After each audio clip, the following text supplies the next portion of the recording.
विधानसभेत काँग्रेसचे केवळ 16 आमदार आहेत, पण असं असलं तरी सरकार जर जनतेवर अन्याय करेल किंवा काही चुकीचं काम करेल तर शासनाला घाम फोडल्याशिवाय राहणार नाही, असा इशारा आमदार विश्वजित कदम यांनी दिलाय। वांगी येथे डॉक्टर पतंगराव कदम यांच्या लोकतीर्थ स्मारक लोकार्पण सोहळ्याच्या वर्षपूर्ती कार्यक्रमात ते बोलत होते। यावेळी काँग्रेसचे विधान परिषदेचे गटनेते आमदार सतेज पाटील, माजी मंत्री आमदार डॉक्टर विश्वजित कदम, खासदार विशाल पाटील, विजयमाला कदम, डॉक्टर अस्मिता जगताप, माजी आमदार विक्रम सावंत, स्वप्नालीताई कदम, सागरेश्वर सूतगिरणीचे चेअरमन डॉक्टर शांताराम कदम, महेंद्र लाड, डॉक्टर जितेश कदम आदी जण उपस्थित होते।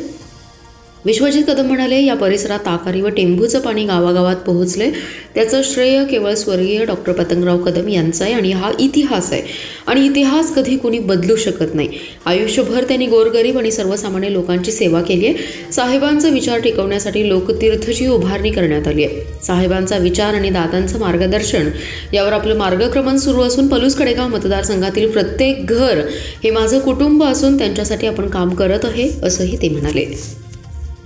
काळ आहे, परंतु मी नेहमी आपल्याला सांगतो, आज ठीक आहे तुम्ही आम्ही सगळेच जण विरोधी पक्षाच्या बाकावर बसलो, मी 16 आमदार आहे, पण आम्ही 16 आमदार जरी असतो पुढचे 5 वर्षात जर हे सरकार महाराष्ट्राच्या जनतेबाबतीत काही चुकीचं वागलं तर या सरकारचा खांब काढण्याची ताकद आमच्यामध्ये आहे। एवढं निश्चितपणे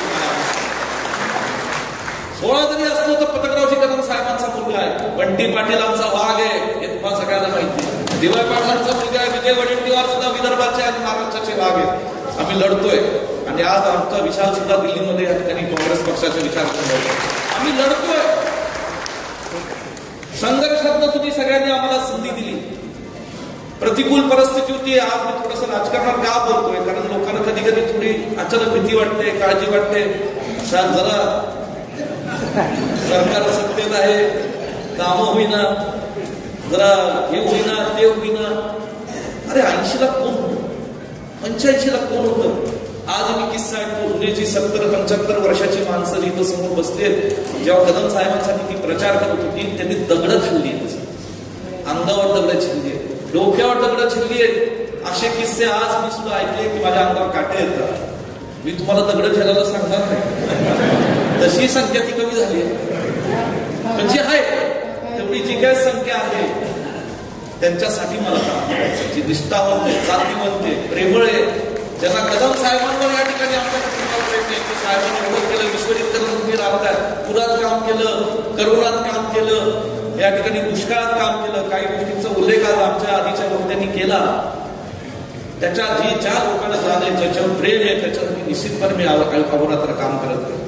मला एवढं सांगायचं आहे की सध्याच्या राजकीय परिस्थितीमध्ये आम्ही सगळेजण लढतोय आणि या सगळ्या परिस्थितीमध्ये आज एक साहेबांचा विचार घेऊन दादांच्या मार्गदर्शनाखाली आज या ठिकाणी काम चालू आहे।